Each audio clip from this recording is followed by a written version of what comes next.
Hello and welcome to South Africa on 99.94. I'm Neil Manthorpe. My co-host, as always, is Lungani Zama. Sorry we've not been online for some time. It's been out of our control. But we are back with you now.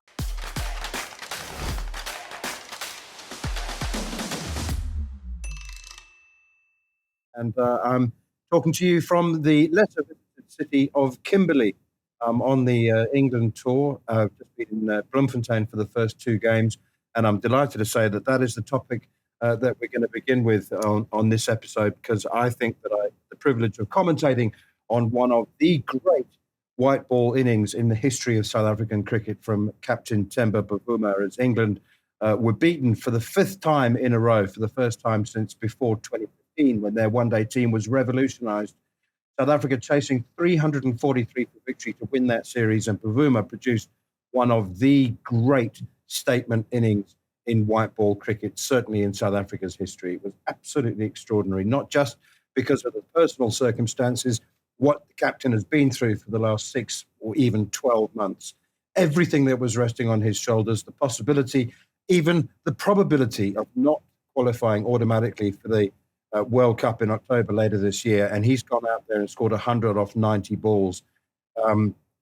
Just truly extraordinary. I mean, the list of pressures that he was under, Lungani, and I am assuming that you share my enthusiasm for the quality of that innings and the character that it showed. Yeah, look, it was, given the circumstances that you've just listed, man, is definitely one of the great pressure knocks, you know, and I think the way that they've actually approached both these matches, I thought South Africa were dead and buried in the first ODI when England were 140 without loss, chasing just under 300, and the way that they've turned that around set the tone for chasing 350. So yeah, you've got to give credit. I think we've certainly, well, I've certainly given a lot of criticism over the last few months of the team and the way that it's played and the attitude that they've played, and I think what they've done in Bloemfontein over the past few days has been extraordinary, especially when, as you say, they had to win the series in order to give themselves a chance to qualify automatically for the World Cup, and they've done that with a game to spare. So really well played by them, and as you say, Temba's innings on Sunday was one of such clarity and purpose. You know, if that's the player that he will turn himself into, then you can see that batting order batting around him, and there's freedom for the likes of Quinton and Rassie and Markram and Miller in the middle order to play as they play. You know, that there was definitely a lot more purpose and energy and intent about his innings. And I think, to be fair, his dismissal probably had as much to do with cramp as anything else. But yeah, getting to 100 was a hell of an innings, really. Let's just rewind to the first game, and yours and my dear friend Rassie van der Dussen, I think, was very upset by some of the criticism that came his way and the team's way in the first game. Now, it's hard to criticise, and you loathe to criticise when a team puts 300 on the board. But I felt that there was a lack of killer instinct in that first game. I think that a par score, we said all along, even before the game started, when we looked at the pitch, we thought a par score was going to be 330, 340, and that turned out to be the case in the second game. But, you know, Rassie scored 100, and it was his fourth 100, and it was his second against England, and South Africa won by 27 runs. So, you know, it's understandable if he turns around and goes, hey, we won by 27 runs. You know, why are you criticising me? But his first 50 came off 63 balls. His second 50 came off 57 balls. He didn't accelerate. I felt there was a lack of killer instinct. And when Jason Roy and David Milan added 146 to the first wicket, I think it's fair to say that England messed up the run chase. And you know, it was thanks once again to the bowlers. Sisanda Magala was outstanding on his return to the national team, and Anrich Nortje was brilliant. They took 7 wickets between them. And I just said that they got a bit lucky. And once again, it was the bowlers who won the game. And I felt that Rassie is a better player. If he is just an anchor player, and he scored a run-a-ball 100, not quite even a run-a-ball 100, then, he did his job. But I felt that it's one thing if a batsman tries to accelerate and the bowling's too good in the death overs, but I just felt that he went at one pace and set the bar too low, the target too low at 300. And South Africa ordinarily, I think, against an efficient, settled England team would have lost that first game. So, yeah, I know. As I said, you're loath to criticise. It was a brilliant victory, but one that Magala and Nortje should be given credit for. Yeah, I can't understand how England actually lost that game from where they were after that opening stand. You've got to give credit to the bowlers. And I said, I think at halftime, I said, I felt South Africa were even almost 100 short, given what they could have scored and knowing what England can do. And halfway through the innings, I mean, I didn't see the betting on it, but I'm pretty sure people were ready to pay out for England at 140 without loss with that many overs to spare, and the way that Roy and Malan were batting. It was, like you say, an extraordinary collapse. And I would think that, deep down, even Rassie, with the criticism, took the lesson and said, look, I did make 100, but it wasn't 100 that hurt England, because they never felt that the run rate was getting out of hand, and the way that they played, it kind of is the way that teams will approach the World Cup, especially in India and flat tracks. It's going to be 350 scores. I mean, if you look at the series between India and New Zealand and a few others, that's the past score. Run a ball, teams are cantering in with 5 overs to spare. I think the more realistic total on a pitch that was probably harder to bat on was England's 340 on Sunday, where they still finished strong.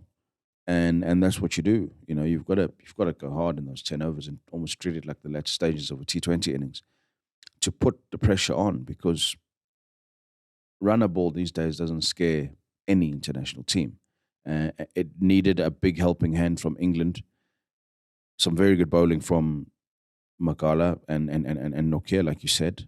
But England shot themselves on the foot there. Any other day, if there was a knockout game, I'm sure they would have approached it differently. But they have the luxury of knowing that they've already qualified for the World Cup. Okay, we'll take a short break and be back with more of this ODI series in just a second. You're listening to Cricket's Conversation on 99.94. Whatever your team, we have the show for you on podcast, YouTube, or on the 99.94 app. We have India, England, South Africa, West Indies, and now Sri Lanka covered. If you want to find us, the best way is to follow us on social media at 9994DM by downloading the 9994 app or Google 99.94 on podcast. We speak cricket. Okay, lots to talk about, lots to look forward to, and lots of scenario planning for qualification for the World Cup. But I'm sorry, I can't move on from Temba Bavuma. We haven't paid enough credit to him yet. Do you know, it was really interesting. I think we all know what is written on the top of Jos Buttler's bat. I'm not sure we can say it. The F word, F it, is what's written on his bat. And it just seemed to me that everything that has been weighing on Temba Bavuma's shoulders. I think he's pressed his own F it button. And when he went out there to bat, as I said, he just redefined himself. He's going, I'm not anchoring this. I'm not putting up with all this shit that people have been giving me for the last year. He's not the only captain to have captained a South African team to an inglorious exit from a World Cup. But he might have become the first captain, and I suppose he might still become the first captain to fail to lead his team to a World Cup. All the criticism, failing to attract a bid at the player auction for the SA20, the new coaches, which we'll talk about in just a second, refusing to guarantee him the captaincy. All of that, I think he's just walked out there, and it's almost like the pressure was too much, and he's just gone, F it. You know what? I'm going to play some shots here. And he's such a calm, sensible, self-effacing man. But when he scored the 100th run, that celebration brought tears to the faces of, I would I would suggest many thousands of South Africans. And I'll tell you what, I had a lump in my throat in the commentary box.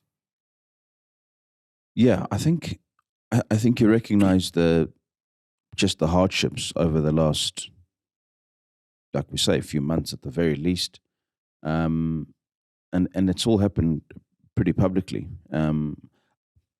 Every single person just about every single person in that squad had come from SA20, which has taken South Africa by storm. He would have been sitting, watching on the sidelines, knowing that when it comes back, the pressure is going to be on him to reprove because he hasn't had a few weeks of hit and giggle. And I think on a personal note, there was a family bereavement, which in the middle of the SA20, while everyone else was having a party, there was a really personal tragedy at home. So there's been a lot going on in his life. So to be able to summon all that up and score, and not just a sort of freebie 100. It was 100 that mattered, chasing 340 plus in a game that you had to win the series. It was an innings of consequence. There's sometimes you score cheap runs and you go, oh, well, there was no pressure.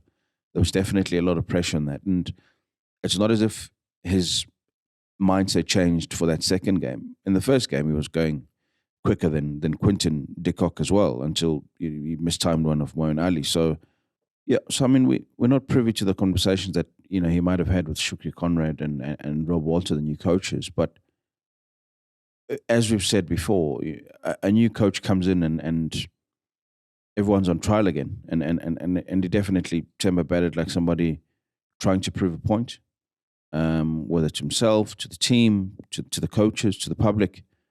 There was a lot of people to remind. And I think, patting his name and that emotional celebration when he got to 100 was a release of months of tension and hurt and frustration and all of it. It's been a tough period. So it was an innings of character, like you said. We talk about white ball cricket as if 20 over cricket and 50 over cricket are the same. And for a guy like Temba Bavuma, they are profoundly different. I mean, he's not a power hitter, but I am perplexed at just how little credit he's given for his ODI record. That was his third 100. He scored 2 90s as well in 21 innings. That innings pushed his average up to 46.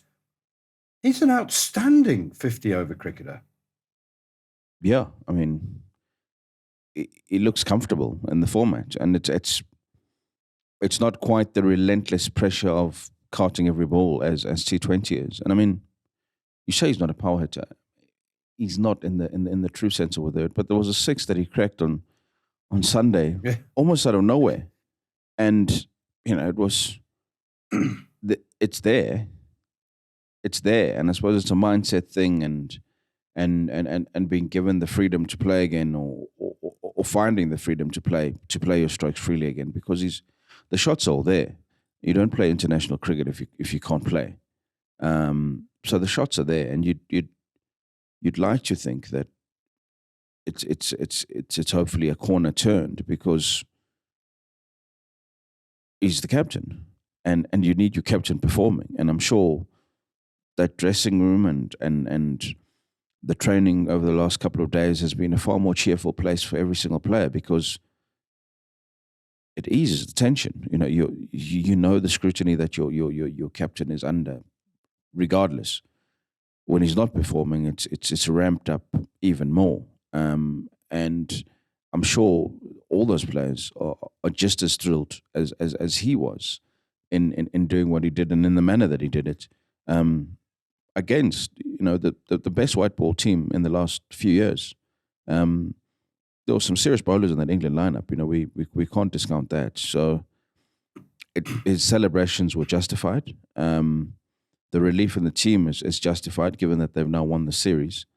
And they can, look forward and plan on bigger things. And hopefully they've also turned a corner in the way that they play, because that's definitely the most concerted positivity that you've seen from a South African team just about this year. in the last year, anyway. Let's talk about leadership and captaincy. And I do differentiate between the two of them because captaincy doesn't necessarily mean leadership and vice versa. So the South African both squads came together at the last minute. I mean, in cricketing terms, anyway, they were sort of thrown together 24 hours before the first game. England had 3 players coming from Sharjah, only 3 from England. 8 were in South Africa already in various parts of the country playing in the SA20. As for the South African team, Bavuma said that he spent the 2 weeks before the first game on the beach. He was on holiday, as you said, having suffered a family bereavement as well, and he wasn't going to be playing any cricket. There wasn't any cricket for him to be playing unless he played a club game, I guess. And I saw Shukri Conrad was one of the first to arrive, and he didn't know. He was concerned. He's a glass 3/4 full man. At the best of times, as Temba said, he calls a spade a spade. He doesn't beat about the bush, and but he was concerned, and he said, I don't know what space the guys are in. I don't think that they have had time as a squad to process the departure from the T20 World Cup, and almost all of them were there. It's pretty much the same squad, almost all of them. And Conrad was concerned, and it wasn't until the morning of the day before that they actually got together as a squad, and they were all sitting on the outfield at the Mangoang Oval in Bloemfontein. And it was a long conversation. It was like they were sitting there for over half an hour. I don't know who said what. I was watching them, but I couldn't hear who was talking. But I know that more than one player, did have something to say. But Bavuma was at the heart of it, as was Shukri Conrad. And the way that they came out and they played in those first 2 games, it was just clear to me.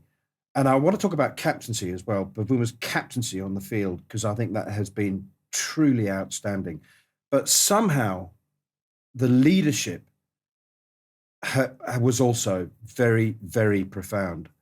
And, I honestly, Zams, because of the situation, I thought the pressure would be too much. I thought that there would be a level of, I don't know, disinterest is the right word, but I just feared for the team during this series. I thought they'd get beaten. And somehow they have pulled together, and I think Bavuma's at the heart of it. Yeah, I think that was a national fear that England would just be too strong and they'd just be too powerful, and just more united as a team. Given, like you said, the fact that there was really probably one training session where the players had a chance to suddenly gel as a team, having played those who played in the SA20 as different franchises with different priorities. Now you've suddenly got to put on the SA jersey and figure it out.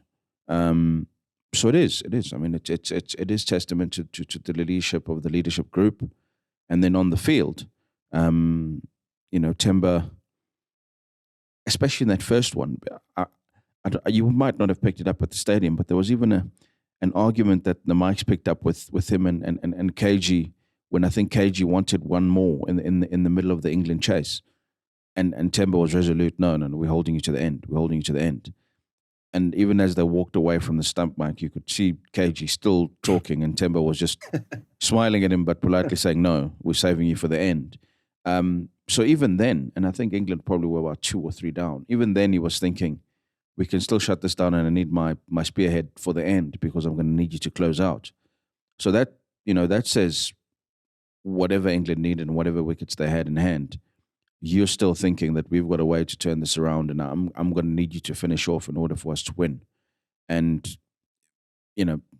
obviously there's a lot that goes into captaincy, but that presence of mind to say let's not use all our ammunition now. Let's think of the bigger picture. Says that you're still fully aware of the situation and you're still cognizant of what your team needs. Regardless of whatever the outside noise is. And we keep saying this, but there has been a lot of noise. There have been a lot of changes. There were outcries for a lot of the guys who starred in the SA20 to be part of this new revolution and change the squad completely. And credit to the selectors as well, because they could have been tempted to change 4 or 5, as we thought they might, and they've stuck to their guns. And those players have rewarded that loyalty with really a seasoned performance against the world champions. Okay, another short break, and then we'll talk more captaincy in a moment. If you love the language of cricket and want more, then head over to the 99.94 app and you can hear all of our podcasts and cricket commentary. We're adding new shows all the time and covering cricket series from all over the world.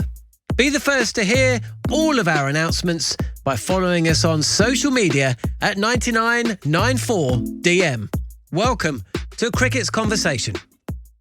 Can I just finish off this section talking about captaincy on the field? And I didn't hear, I wasn't actually on commentary at the moment, that conversation was taking place between KG and the captain. But it's interesting. I mean, there were lots of very interesting exchanges that we did hear on the stump microphone. But do you know what's really interesting? I said after the second game, after Temba's 100, and I was chatting to him, and I said, your captaincy has been amazing. If there's one thing on either side that's better than your 100, it's been your captaincy. Everything that he did, every bowling change that he made worked for him. And captains will tell you that you need luck, and you can pull the strings, but the bowlers still need to put the ball in the right place and take wickets and change the course of the game. But he then, even in 12 months, which has had so few highs for him, personally, he was still of a mind to share the credit of the captaincy. And he said, well, I haven't been playing for the last couple of weeks. I haven't been playing any cricket, and it's been hasn't been easy to get back into the nuance and the flow of the game. Fortunately, everyone else has been playing cricket, so I've been able to tap into their experience. And I'm thinking, no, Temba, you're the captain. You're making those calls.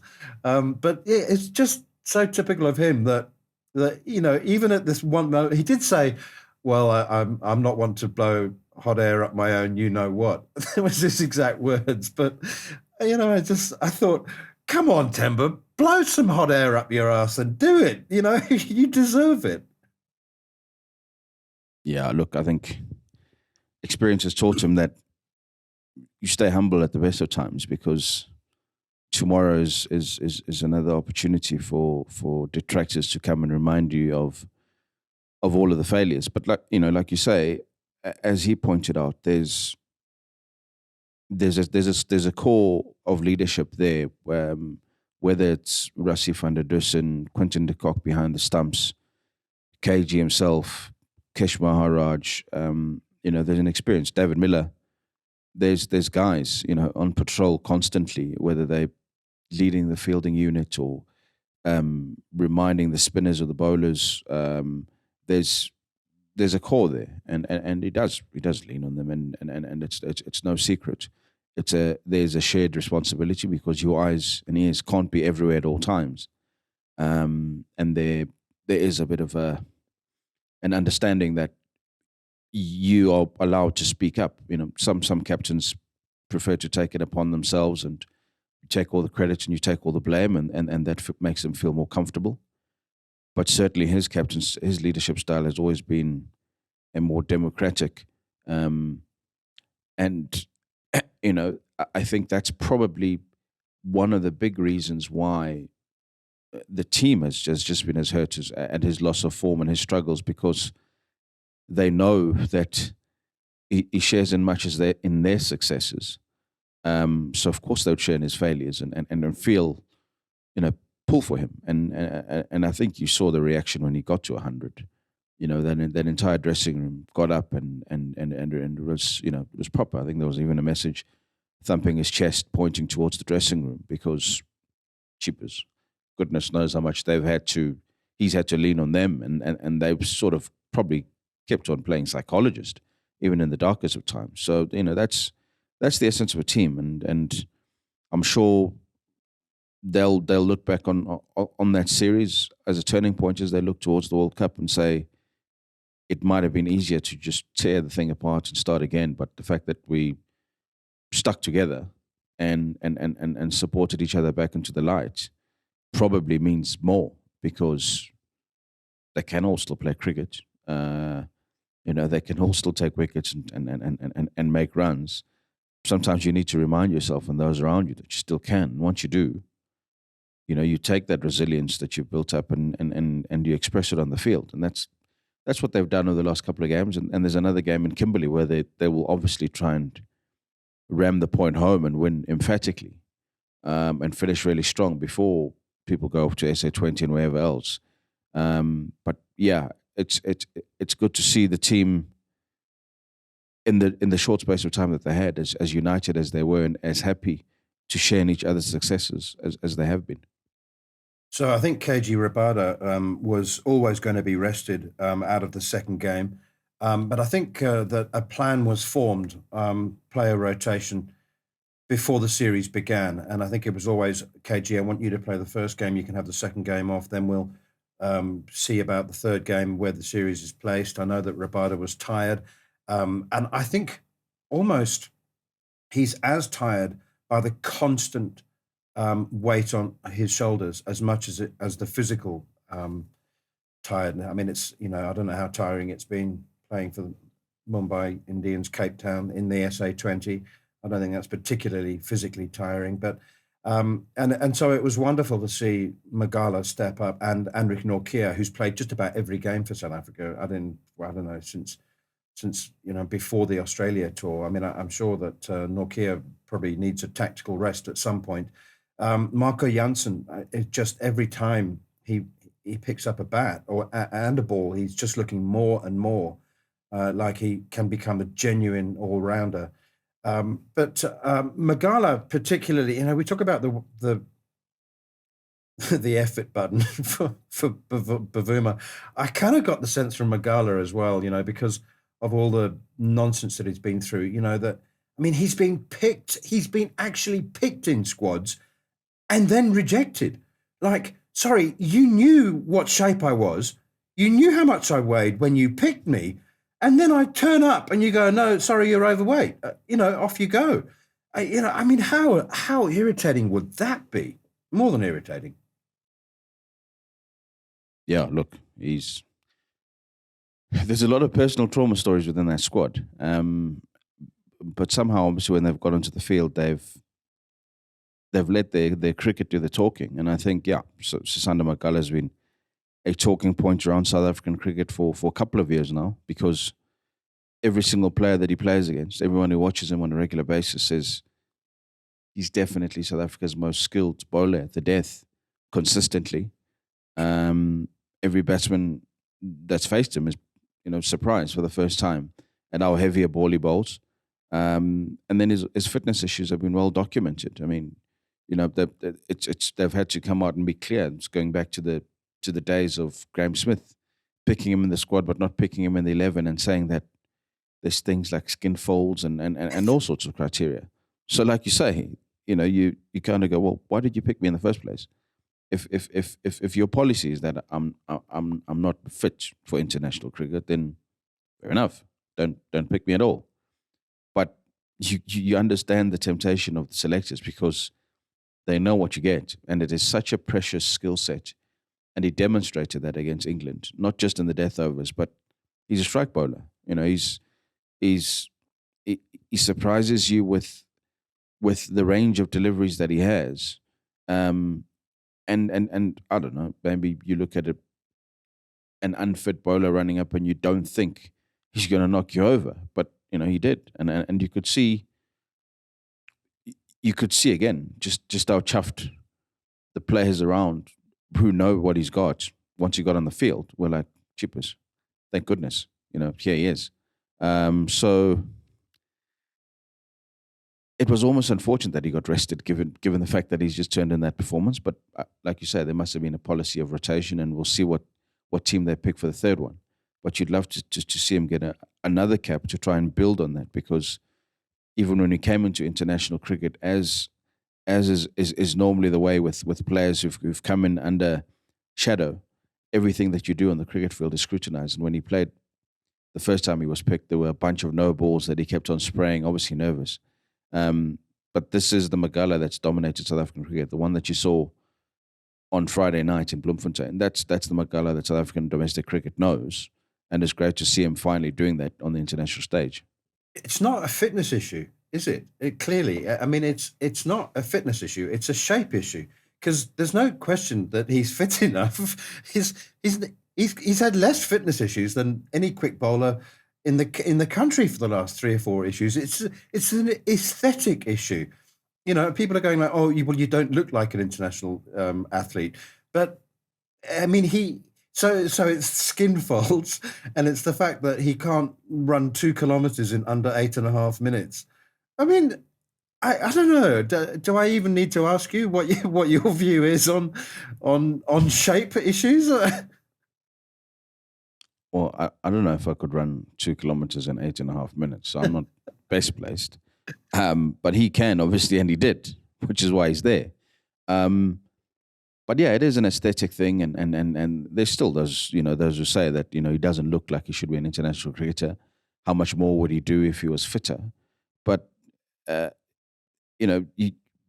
some people have gone and transformed their bodies, and it's not the same, because you learn to work with that weight, and actually the minute that you are imbalanced in your head, you can't deliver. There's a lack of intensity, and there's a lack of the quality that you had, because you're not the shape that you've grown accustomed to, which is crazy. But but big Magala is a great asset to a bowler, to captain, to throw the ball at in the death overs, and he's shown that again and again in domestic cricket, and now he's showing it on the international stage.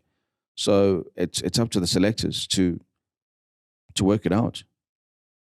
Indeed, it is, and I'm very, very glad. He did lose a lot of weight. I mean, he's still big. He's still bigger than your average international fast bowler. But frankly, in first class cricket, he bowls you 20 overs a day without change of pace.